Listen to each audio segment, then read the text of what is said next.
merci de votre présence sur ce stand qui réunit en fait l'agence de développement du Val-de-Marne, qui est plutôt en fait le stand de l'agence de développement du Val-de-Marne, qui accueille dans un coin la communauté d'agglomération Seine-Amont et qui nous fait le plaisir de nous faire une place sur son stand. C'est une manière aussi pour nous de montrer le partenariat et le travail engagé ensemble pour le développement de nos territoires.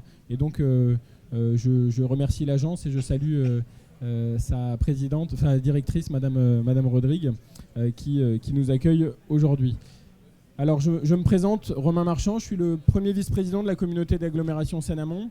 Je voudrais excuser notre président Michel Leprêtre, qui avait prévu d'être parmi nous ce matin et qui a été retenu par des ennuis personnels. Pour cette table ronde, je suis entouré, je vais changer l'ordre pour être un petit peu plus galant, de Caroline Vaubourgoin, qui est donc directrice générale de Crédit Agricole Immobilier et qui représente et qui représente le groupement des 3 promoteurs de Citizen dont on va parler tout à l'heure et qui est composé donc d'ICAD, de Crédit Agricole et de Bouygues Immobilier.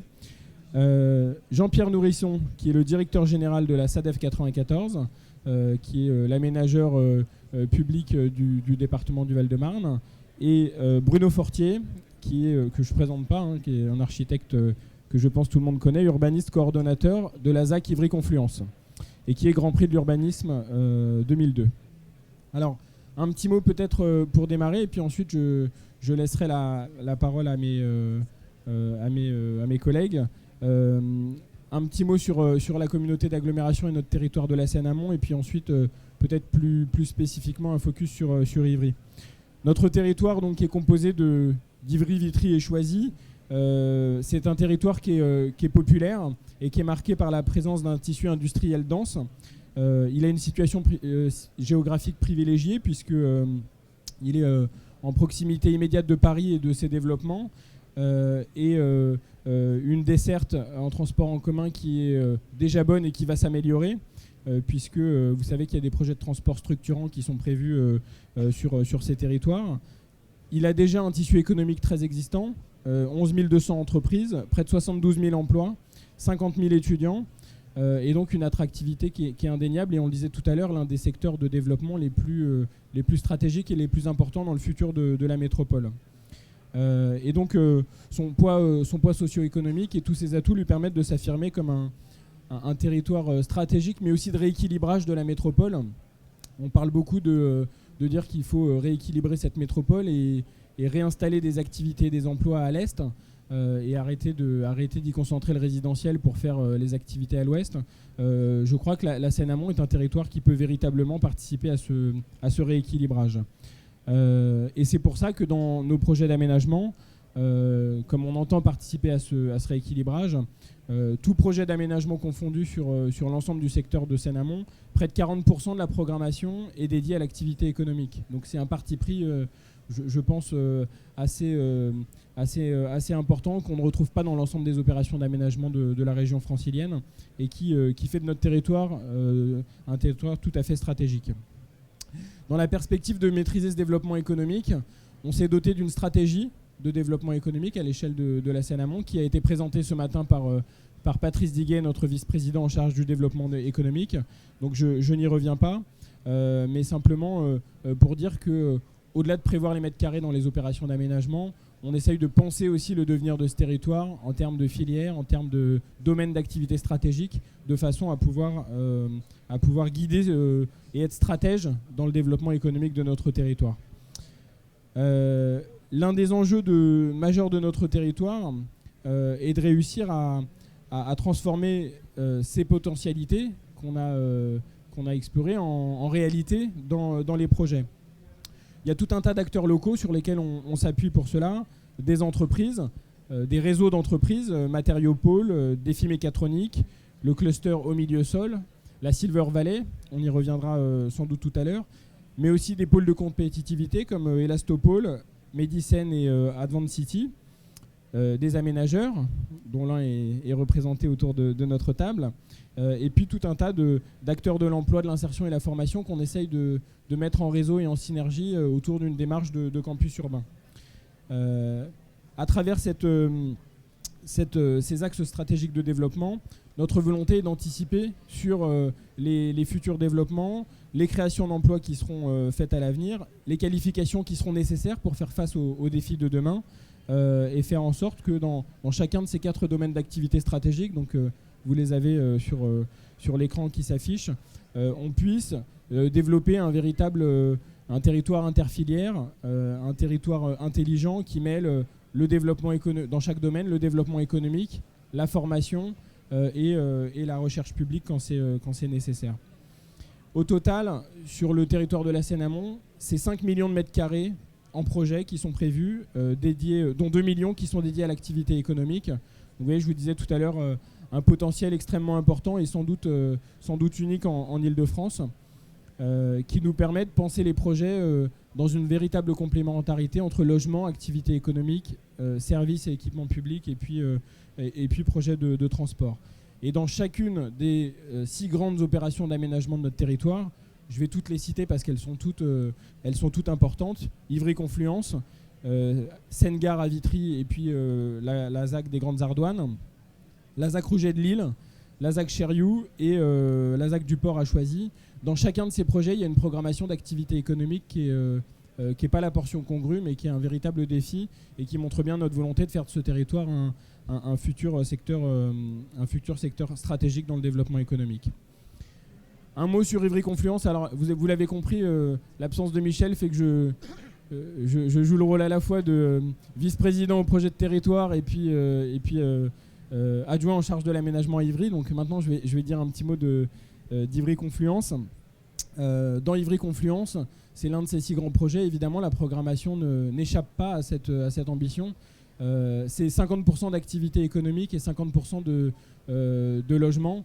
Donc vous voyez, c'est un parti pris qui est ambitieux et qui est un défi parce que, comme chacun sait, dans le climat actuel, construire 650 000 mètres carrés d'activité, puisque c'est ça la moitié d'Ivry-Confluence, c'est un véritable défi. Et en même temps, c'est un défi auquel nous sommes attachés et auquel nous tiendrons jusqu'au bout, parce que c'est ce qui nous paraît être le passage obligé pour un projet mixte et faire de nos villes, non pas des villes dortoirs, mais bien des villes mixtes, complètes, dans lesquelles l'ensemble des fonctions se conjuguent. À un niveau plus global, je le disais tout à l'heure, c'est aussi participer au rééquilibrage de l'Île-de-France. Pour le dire avec des mots simples, dire il faut rééquilibrer, mais ne pas le prévoir dans les opérations d'aménagement dans des secteurs comme les nôtres, c'est finalement faire du vent. Donc nous, on prend nos responsabilités et on aménage 1,3 million de mètres carrés dans Ivry-Confluence, et donc on dédie la moitié des surfaces à des activités économiques pour participer à ce rééquilibrage.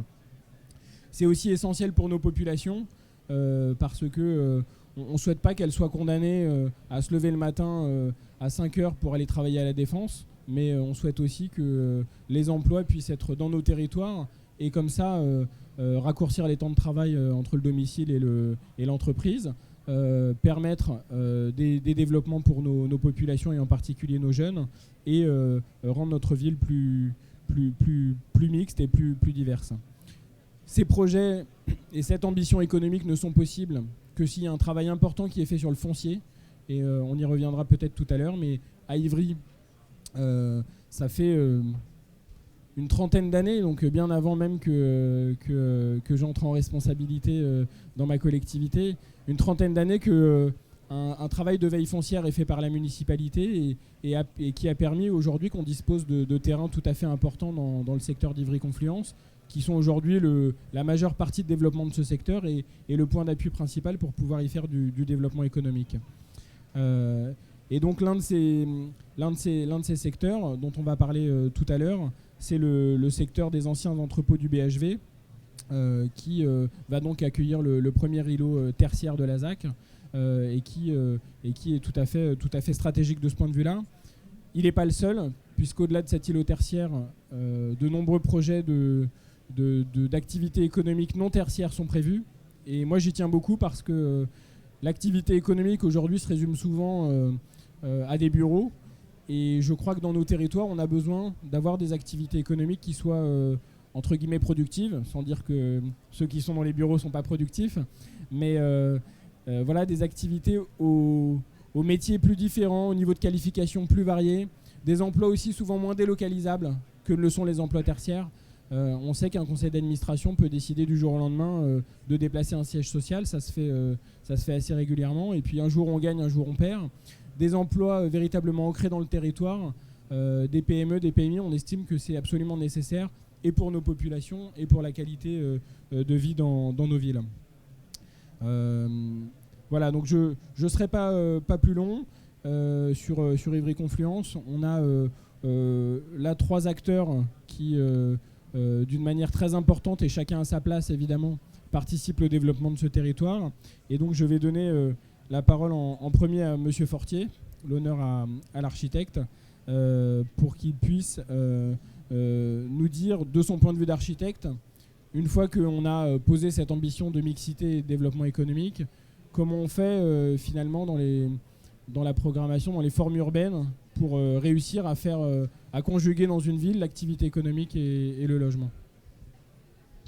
Bonjour. Donc vous avez, alors je ne vais parler que d'Ivry-Confluence. Vous avez derrière vous la maquette qui a été faite il y a 5 ans du quartier. Les choses ont beaucoup changé depuis, puisque on est pas mal en travaux sur le secteur. Au fond, l'ambition, bien sûr, on va parler de l'ambition économique, c'est d'abord de faire un quartier agréable et vivant.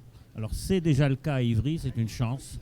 C'est-à-dire qu'on est là dans un ensemble extrêmement complexe, précieux, amusant. Et on va apporter des densités beaucoup plus fortes sur ce secteur. Mais la cible, c'est bien d'en faire un des quartiers les plus vivants de la première couronne.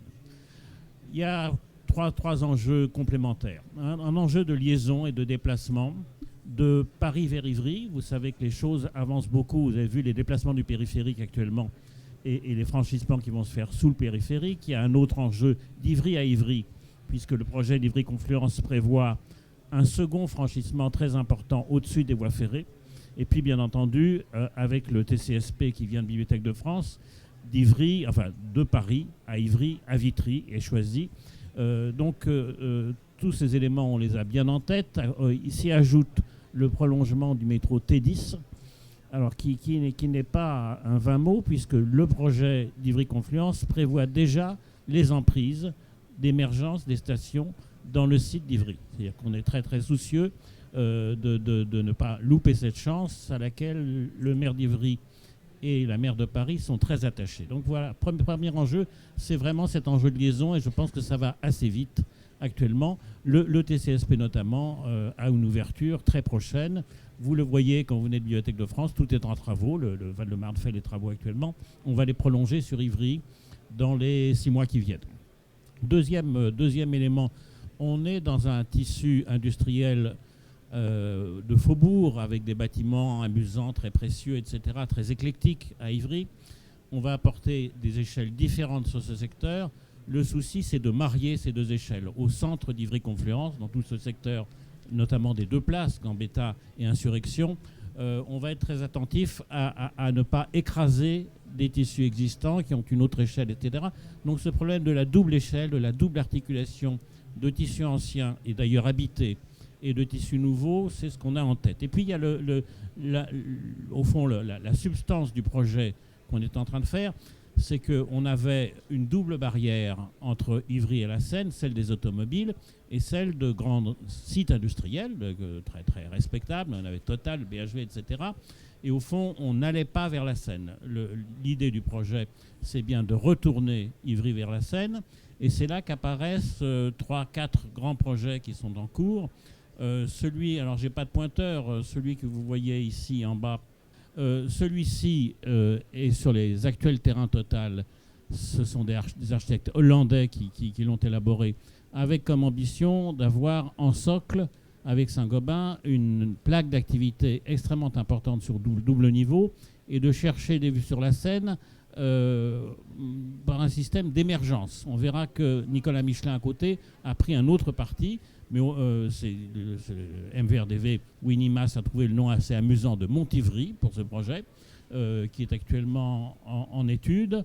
C'est donc là un projet de mixité et de superposition radicale entre des logements, des activités, sur le quai piéton qui va devenir piéton, et essentiellement les logements, avec une partie de bureaux et d'équipements qui vont s'installer là-dessus. Donc voilà, ça sera un des projets, je pense, les plus surprenants et les plus intéressants de ce secteur, en tous les cas en région parisienne, assez rapidement. On en voit la coupe assez complexe, mais tout ça est en train d'être maîtrisé assez facilement.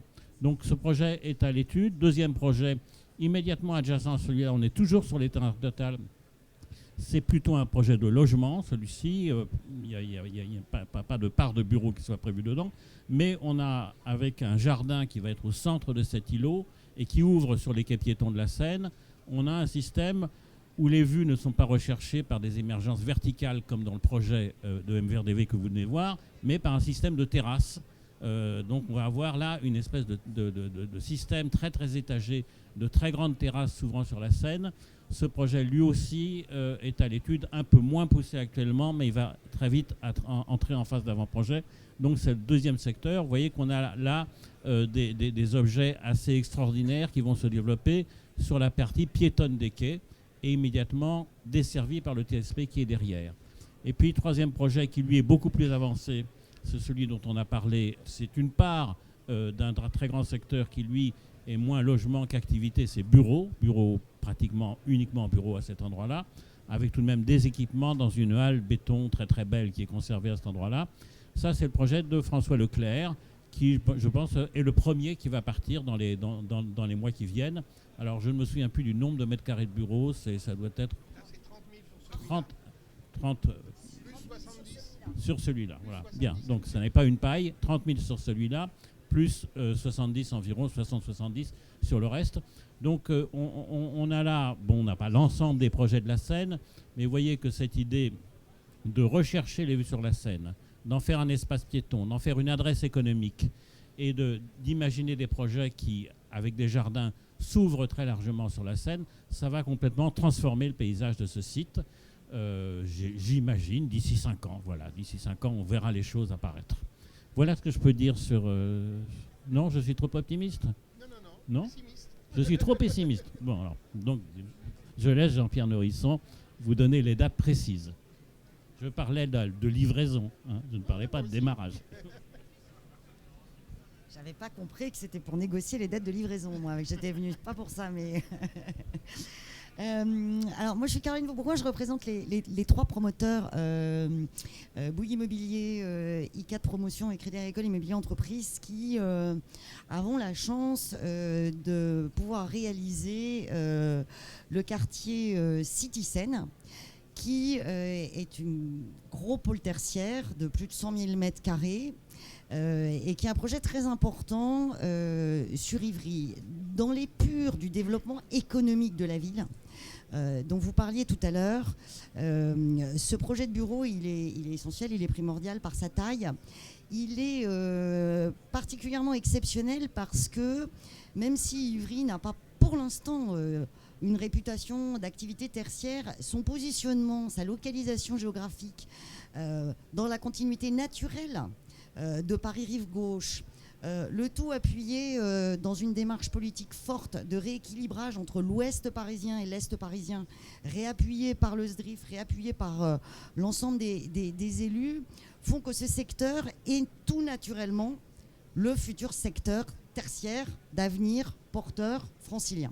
Et c'est pour ça qu'avec mes deux partenaires promoteurs, nous nous sommes engagés dans la réalisation de ce projet qui, au-delà de sa localisation, nous paraît présenter d'autres atouts que je vais brièvement essayer de vous expliquer. Et en réalité, le grand atout de ce projet City Seine, au-delà de la qualité des grands architectes, au-delà de la démarche environnementale hyper performante avec des bâtiments BIPOS, c'est son organisation et sa taille. C'est un des rares projets qui permettent à une entreprise de s'organiser dans un campus de 100 000 m². On parle beaucoup des campus avec une notion très dévoyée qu'on a opposée parfois à tort autour, mais avec d'autres atouts et d'autres enjeux.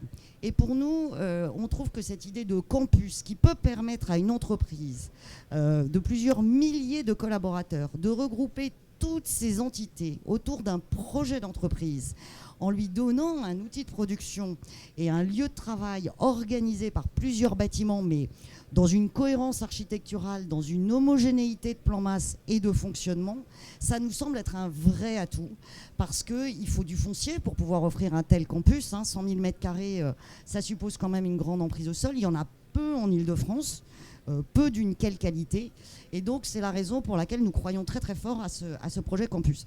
Alors, évidemment, ce n'est pas un bâtiment de 100 000 m², c'est plusieurs bâtiments, 4 projets différents que vous voyez ici à l'image, qui sont tranchables parce que le grand utilisateur de 100 000 m², il est là juste derrière vous et nous l'attendons, mais on peut aussi moduler les espaces. C'est la deuxième qualité, le deuxième atout de Citizen. Et donc, on a organisé un plan masse avec 4 bâtiments qui fonctionnent indépendamment, mais qui fonctionnent aussi entre eux. Le tout organisé avec du mail piétonnier, avec du commerce, avec une activité qui fasse de ce quartier tertiaire aussi un lieu de vie, parce que les salariés travaillent dans leur bureau, et c'est important d'avoir aussi du bureau, hein. Mais il faut aussi leur offrir des services et un lieu et un environnement qui soit agréable. Et donc le projet de Citizen propose aussi donc une modularité, une divisibilité, une souplesse dans son organisation qui nous paraît aussi être un atout. Nous, les promoteurs, aimons bien réaliser des sièges sociaux dédiés, spécifiques, sur mesure pour les entreprises, et leur dire voilà comment vous êtes organisés aujourd'hui, et je vais vous faire un petit immeuble, vous allez voir, il va être aux petits oignons, c'est exactement ce dont vous avez besoin aujourd'hui. Sauf que le monde des entreprises, comme notre société, est en parfaite évolution, complète évolution. La relation au travail a changé, les modes de travail ont changé, les nouvelles générations travaillent encore autrement. Et nous pensons avec nos partenaires qu'il est de notre responsabilité d'anticiper l'évolution de ces sociétés et donc de faire des immeubles de bureaux qui soient évolutifs. Parce que les chefs d'entreprise ne savent pas comment ils travailleront dans 10 ans ou dans 15 ans ou dans 20 ans. Nous non plus d'ailleurs. Et donc c'est pour ça qu'on essaye de les concevoir en y intégrant un maximum de mesures et d'options d'organisation qui puissent permettre à terme d'évoluer en fonction de l'évolution des entreprises et des modes de travail. Et ça, c'est vraiment, je pense, un atout important de Citizen parce qu'on s'inscrit dans de la durabilité. C'est pas tant pour être demain matin juste le siège social de la société X, c'est de lui offrir des bâtiments de bureaux qui correspondent aujourd'hui à son activité économique telle qu'elle est et qu'on la connaît dans un business plan à plus ou moins court terme, mais qui soient aussi susceptibles de lui être favorables et de s'adapter et de continuer pour des années à venir. C'est ça notre engagement un peu de durabilité, au-delà de l'approche environnementale, BIPOS, etc., dans laquelle je ne rentrerai pas au jour d'aujourd'hui. Je crois que ce n'est pas l'objet.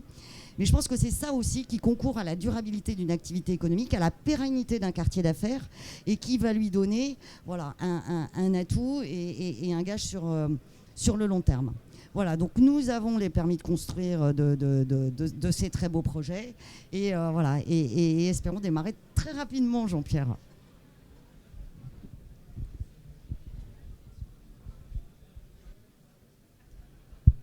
Alors, Jean-Pierre Nourisson, justement, donc vous êtes le directeur général de SADEF 94, dont je crois qu'on peut dire que Ivry-Confluence est l'une des plus importantes opérations. Est-ce que vous pouvez nous dire quelques mots sur l'avancement de cette opération ? On a fait un focus sur Citizen, mais l'avancement global de cette opération. Et puis ensuite, on parlera peut-être des autres projets de SADEV. Bonjour à toutes et à tous. Mes excuses à ceux à qui je tourne le dos, mais la configuration m'y oblige.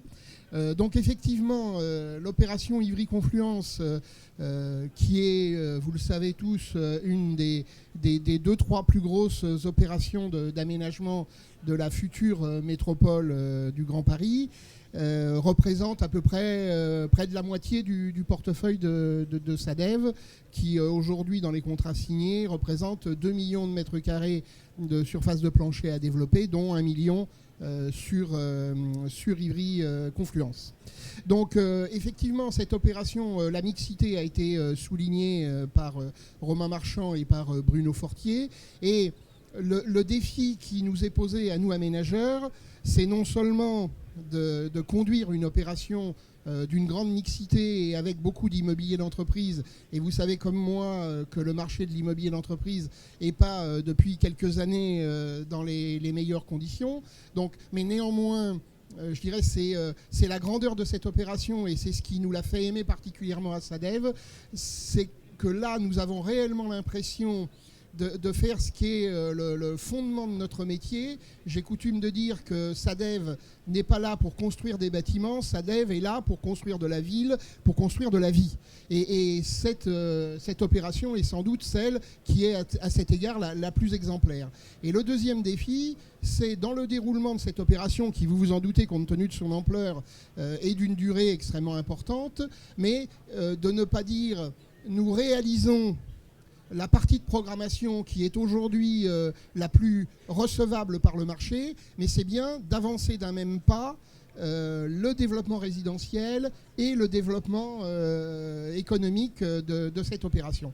Et donc aujourd'hui, nous sommes à parité entre les opérations de développement résidentiel et les opérations de développement économique. Et ma mémoire, qui est parfois défaillante de ce point de vue, est bien aidée par les chiffres, puisqu'on a sensiblement 100 000 m² de surface de plancher en développement résidentiel et 100 000 m² en développement économique. Alors, l'état d'avancement, déjà sur le foncier, on est donc sur un secteur de très grande ampleur puisqu'on a environ 80 hectares mutables sur cette opération. Aujourd'hui, entre ce qui est maîtrisé par SADEV 94 et ce qui est maîtrisé par la ville et qui a vocation à être transféré dans l'opération d'aménagement, nous maîtrisons 40% du foncier mutable de l'opération Ivry-Confluence. C'est considérable, c'est important parce que ça permet le lancement rapide d'un certain nombre de projets dans leur phase opérationnelle.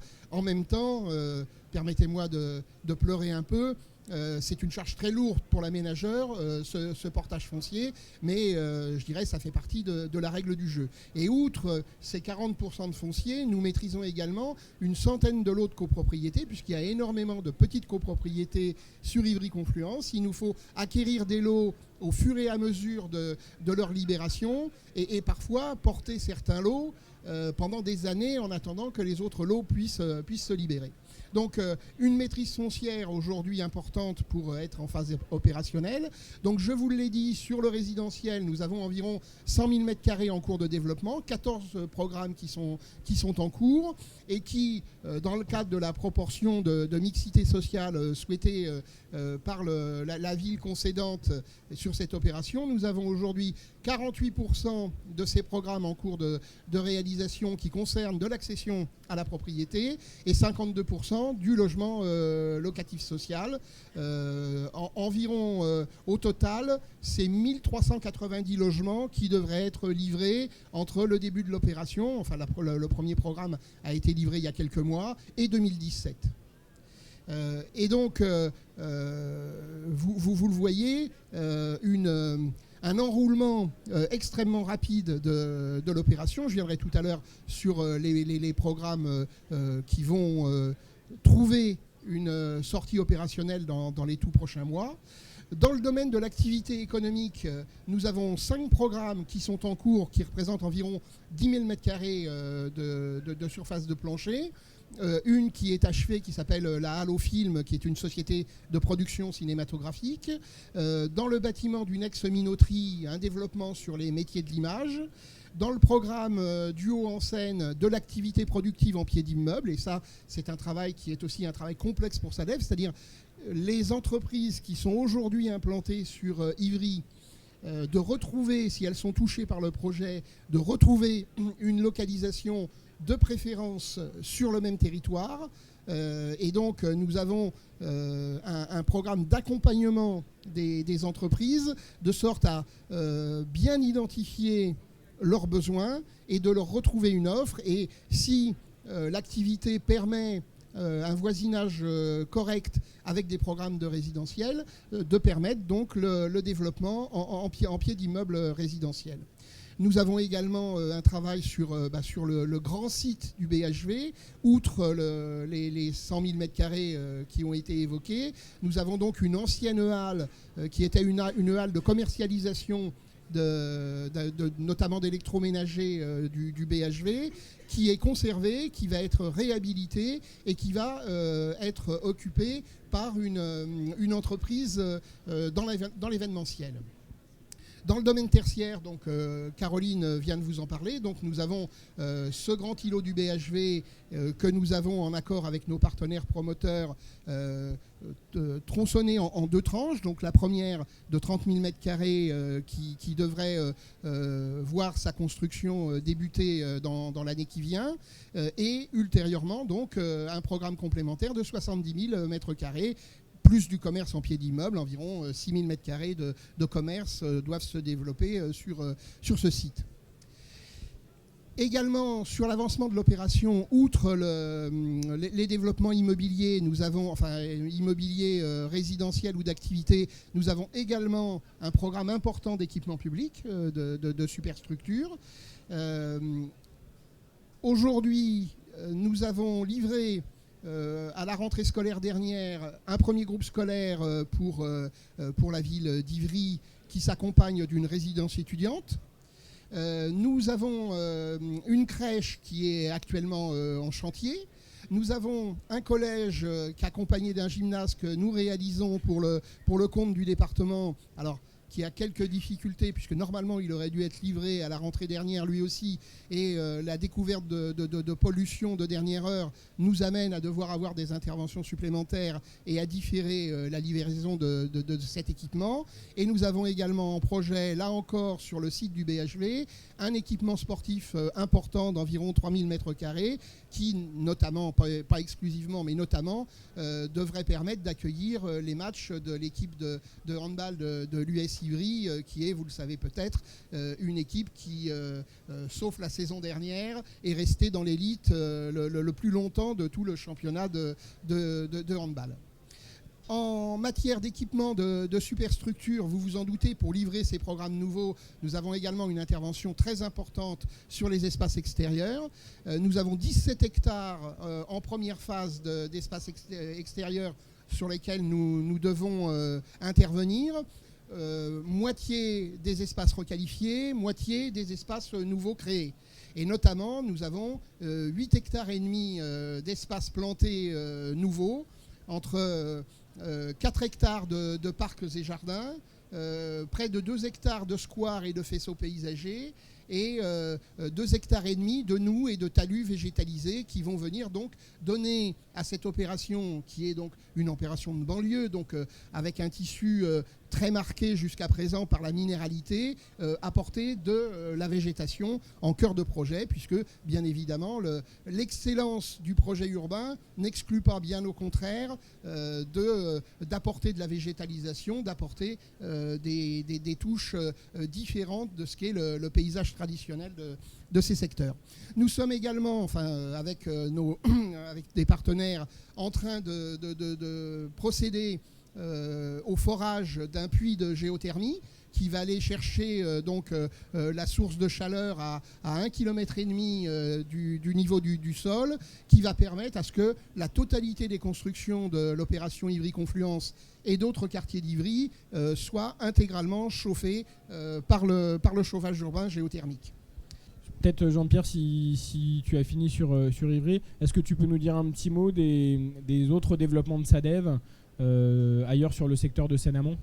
D'accord. Alors, simplement sachez que sur Ivry, on a d'autres programmes de logements importants qui vont se développer dans les mois qui viennent. Certains programmes, on est dans la mixité partout avec des proportions différentes, mais un certain nombre de programmes vont émerger qui viendront compléter ce que je viens d'évoquer pour vous. Alors effectivement, le territoire de la Seine-Amont est évidemment un des territoires majeurs du développement du sud-est de la métropole francilienne, et SADEV 94, qui a l'honneur et qui se targue d'être le premier aménageur de cette partie de l'Île-de-France, a d'autres opérations importantes en développement. Je ne parlerai pas de celles qui sont hors du territoire de la communauté d'agglomération Seine-Amont. Je me contenterai donc de ces 3 autres opérations. 2 se situent sur Vitry-sur-Seine et une à Choisy-le-Roi. Vitry-sur-Seine, nous avons d'une part la ZAC initiée par le département du Val-de-Marne, la ZAC Chériou, qui se développe donc sur un domaine départemental qui accueillait plutôt un orphelinat créé au début du XXe siècle, avec, c'est donc un domaine de 36 hectares, dont une pelouse centrale de 10 hectares. Le département, donc évidemment l'orphelinat n'existe plus. L'orphelinat s'est transformé en accueillant un certain nombre de services du département, notamment des foyers de l'enfance, et le département souhaite trouver une vocation, je dirais, qui dynamise plus le territoire économique du département, a créé une ZAC pour développer un pôle emploi, formation, recherche. SADEF 94, après appel d'offres, a été désigné comme aménageur. Le projet, c'est de développer entre des bâtiments de grande qualité architecturale des années 1920 en briques rouges, donc de requalifier, réhabiliter ces bâtiments et de construire des bâtiments neufs sur la partie sud du domaine. Vous voyez donc là la diapositive. Au total, ce sont 100 000 mètres carrés de surface de plancher qui devraient donc offrir un immobilier de qualité à un endroit qui est desservi aujourd'hui par le tramway T7 à 2 stations de la ligne de métro M7 à Villejuif Louis Aragon.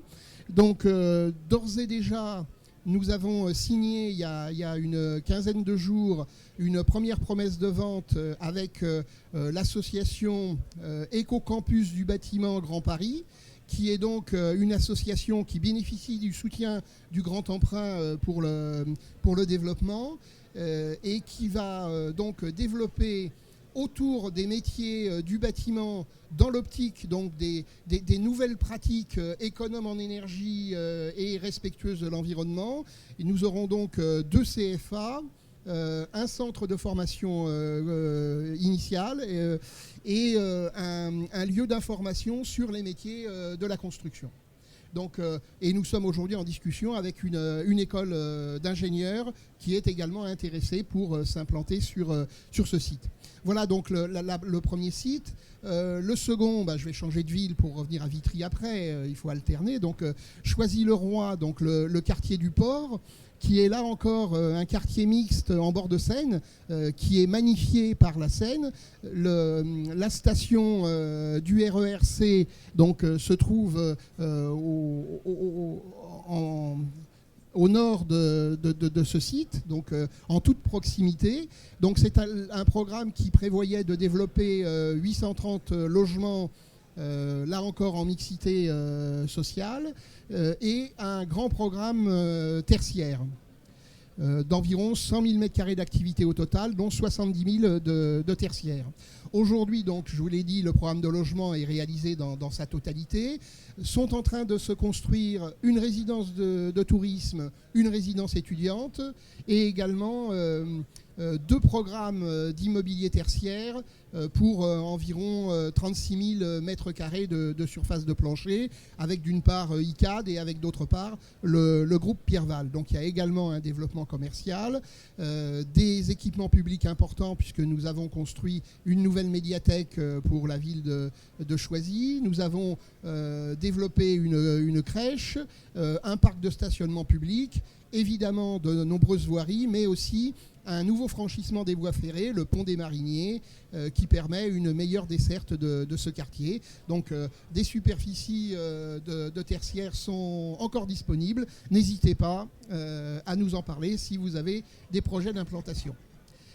Et le dernier projet donc, que nous développons sur ce territoire de Seine-Amont, c'est la ZAC Rouget de Lille à Vitry. C'est donc l'entrée sud de la commune de Vitry, au bord de ce qui est aujourd'hui la route départementale 5, l'ancienne RN 305. On est en limite de commune avec Choisy-le-Roi et Thiers, à la sortie de l'autoroute A86. Et donc l'idée était, en prolongement de l'axe nord-sud, du réseau de transport qui est aujourd'hui un transport en commun en site propre qui, dans 3 ans, devrait devenir un tramway sur le tramway T7 T5 pardon, sur cette voirie. La ville de Vitry a souhaité développer de part et d'autre de cette route départementale un projet là encore mixte, puisque nous avons environ 60 000 mètres carrés de logements, avec 40% de logement social et 60% de logement en accession, environ 64 000 mètres carrés d'activité économique et 1000 mètres carrés d'équipements de proximité. Donc là encore, donc, nous sommes aujourd'hui en train de travailler après une consultation auprès d'un certain nombre de promoteurs pour concevoir cette partie activité commerce du sud de la ZAC. Nous sommes en train d'essayer de travailler au bon produit à cet endroit qui est un peu atypique pour répondre non pas au désir de l'aménageur, mais répondre aux besoins de la collectivité, là où ce besoin rejoint les besoins également des entreprises d'implantation dans ce secteur. Dernier point sur ce site, nous allons commencer prochainement la restructuration de cette route départementale pour permettre donc l'arrivée du tramway à l'échéance de 3 ou 4 ans. Bien, merci Jean-Pierre, merci à l'ensemble des intervenants de cette table ronde. Pour conclure, un seul mot, et vraiment pour pas être long, c'est un appel que j'ai envie de lancer aux acteurs économiques de notre métropole. Vous voyez que l'ambition de rééquilibrage de la métropole, elle est portée de manière très forte par notre territoire, la Seine-Amont. On a des projets urbains dans lesquels on prend nos responsabilités, nous, décideurs politiques. On a des aménageurs à nos côtés, on a des architectes à nos côtés, on a des promoteurs qui jouent le jeu et qui font ce pari avec nous. Et donc, rejoignez-nous dans cette ambition pour faire de la métropole francilienne une métropole plus équilibrée, plus humaine et plus solidaire. Merci à vous.